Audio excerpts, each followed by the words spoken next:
Fellow Kenyans, brothers and sisters, we have all come to the profound realization that our country is on sale. Shockingly, the buyer is also the seller. Kenya yetu inauzwa, na cha kushangaza muuzaji ndiye mnunuzi. In the year 2013, a group of powerful individuals sat in a room and made a plan to be the wealthiest men in the world, to the disenfranchisement of many Kenyans. They hatched a grand scheme that would earn them an empire only similar to the Russian oligarchs. It was simple. Steal as much as you can, make Kenya poor as much as you can, then bring back the money that has been stolen and buy everything that is valuable in Kenya, then dominate the people as their landlords. However, they had to overcome one obstacle. Kenya had just received a new constitution, which required every shilling of revenue, including money borrowed, to be deposited in the consolidated fund. From there, it would be allocated by Parliament to the recurrent and development expenditure, withdrawals of which would be made with the approval of the Controller of Budget, and the Auditor General would audit it. These individuals decided to cheat the law. They tasked the Honorable Kimani Ichung'wah, then the Chairman of Budget, to table and pass an amendment to the Public Finance Management Act, which will allow them to open government accounts abroad and to even spend abroad. The unconstitutional law allowed them to open several accounts across the world without parliamentary approval, borrowing money on behalf of the people of Kenya, stealing it without getting to the consolidated fund. A very convenient escape from the Controller of Budget and the Auditor General's audit. Since that time, fellow Kenyans, our country has been robbed in a despicable manner. So much money has been stolen that the figures look absolutely unbelievable. It is even difficult for me as Morara Kebaso to make Kenyans understand the magnitude and billions of trillions when most of them have never touched 1 million shillings in their life. This money was stashed abroad in bank accounts across various continents, from Hong Kong to Cayman Islands, to Jersey City, to Dubai, to Panama, to Malta. Money was stolen and kept abroad. This money was meant for your health care. It was meant for your children's education.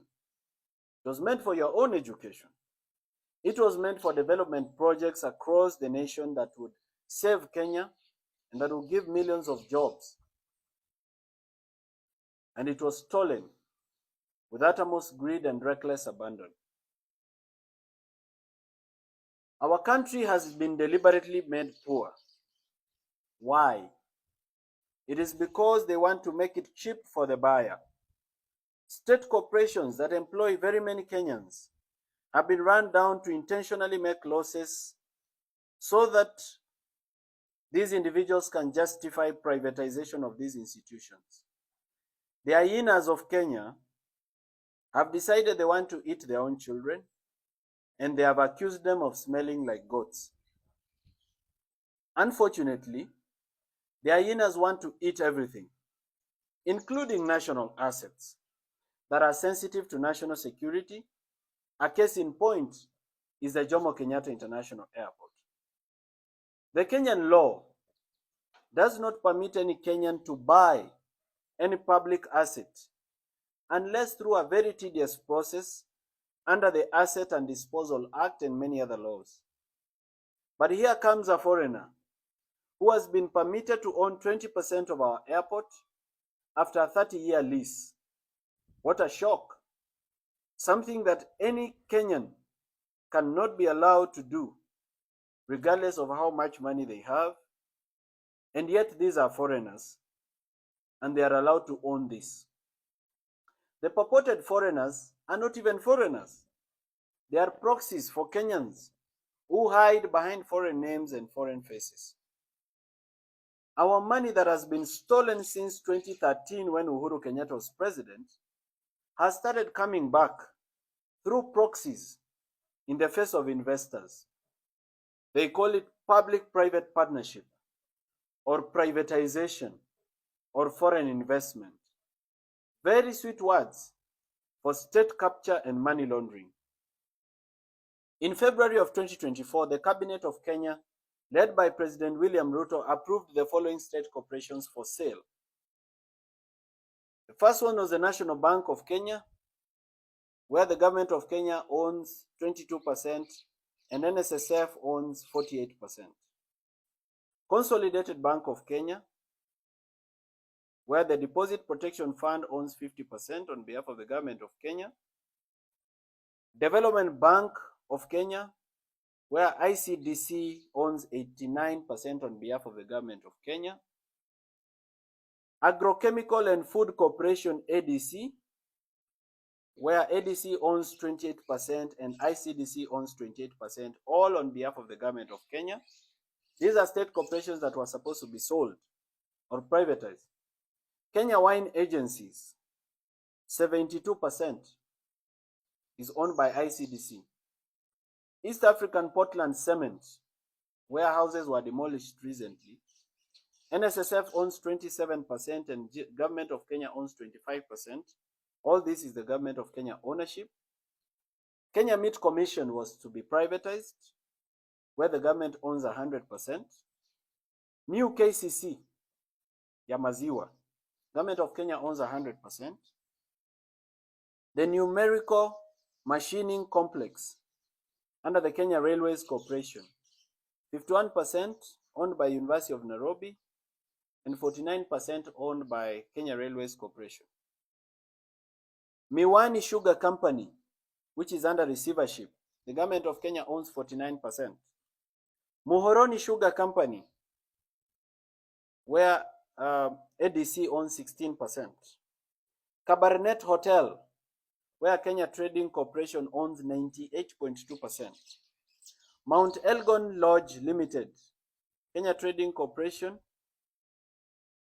owns 72%. Kitale Municipal Council owns 13%. And Trans Nzoia County Council owns 13%. These were to be sold, all of them. Golf Hotel Limited, Kakamega Municipal Council owns 20%.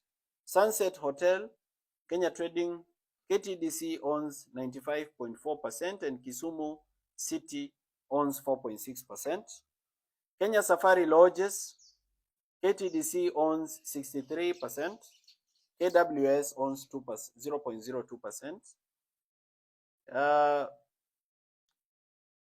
Kengen, government of Kenya owns 70%. This was to be privatized.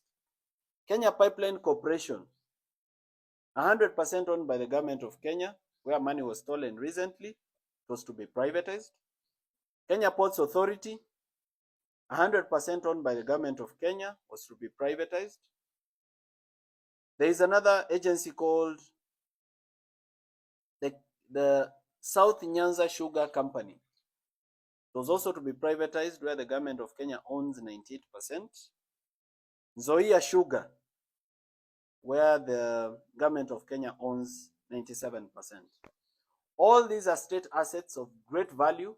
They employ several Kenyans, but these assets were supposed to be privatized in the name of allowing them to make profit, when they've been intentionally run down and made to make losses, so that the people who've stolen our money can find something to buy. Ladies and gentlemen, you and I know the buyers, and the buyer is also the seller, and the seller is the buyer. The mission for these people is to build empires that can be passed down through their descendants like royal families. But they want to do this by impoverishing and making us all poor. They want to do this all on the backs and in the sweat and tears and blood of dying Kenyans who can barely afford to eat. Today, we stand on ashes. We stand on a broken country that cannot afford basic necessities of life. Our natural resources mined and taken abroad to develop other countries with no benefit to the Kenyan people except corrupt politicians in power.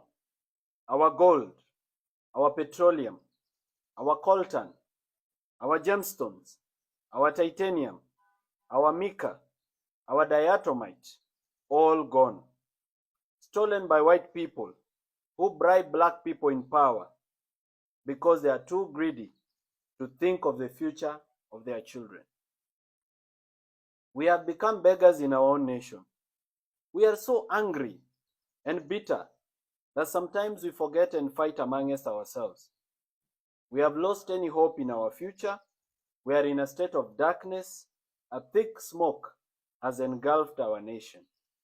We are a population which is poor, destitute, and drowning in the tears of sadness. While we continue to cry about the state of our nation, some individuals and their children are living large and enjoying fine things. They have bought helicopters, private jets, rare cars, luxury boats, expensive watches, expensive belts. They have bought holiday homes around the world, and they have invested in building private cities. They have bought our banks. They control the sectors of our life. We cannot move without fueling in a petrol station that is owned by them. They process our food, and we eat their brands. We have become beggars at home. Fellow Kenyans, were we born to be poor, sick, and die? Aren't we entitled to human dignity? Why should we live like slaves at home? People of our nation, we have tolerated mediocrity for far too long. We have tolerated incompetent politicians who steal our money, insult us, abduct us, kill us, and continue to lead us as if they own us. We have become like pieces of furniture in a rich man's house. We need to liberate ourselves. We must set ourselves free from tribalism, corruption, and poor governance. We must liberate our minds. We need a new dream. And the time is now, not tomorrow. As a young man in this nation, I have tried my best to open your eyes. I continue to try every day. I have suffered arbitrary arrest. I have slept in cold police cells. I have been hit by metallic chairs on my head and on my neck. I have been threatened, trolled, and insulted. My privacy has been invaded. I have lost my property. My previously quiet life has been turned upside down into chaos where every word I utter can be misunderstood and turned back against me in a sharp knife of condemnation. But I still stand tall, and I hold my head high. I refuse to buy fear. I refuse to give up, and I refuse to live like a slave. In my commitment, I have inspired many of you to join me in this journey. Now this is a movement for change. I don't claim to be perfect, but I am passionate. I'm a team leader and a team player at the same time. I believe we can change it. Ninaamini itabadilika. It is time for us to come together. We need to put aside our ego, our personal pride, or self-importance of any kind. We need to reason together as a nation. We have different ideas. Some believe we should create systems and not individuals. I believe we should mentor individuals of integrity to take over systems and institutions. Well, we can disagree to agree. In that conversation, let everyone's voice be heard in silence. Let us not troll and deplatform those who have sacrificed to present themselves for the burden of leadership.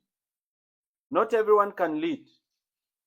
Some of us need to follow and support leadership by mentorship, correction, and prayer. Theirs is a journey of sacrifice, a yoke so heavy to bear, but in stride and grace they bear it. On this day, I want to thank those who have stood with me, those who do not know me but defend my reputation on social media and in gatherings of every kind.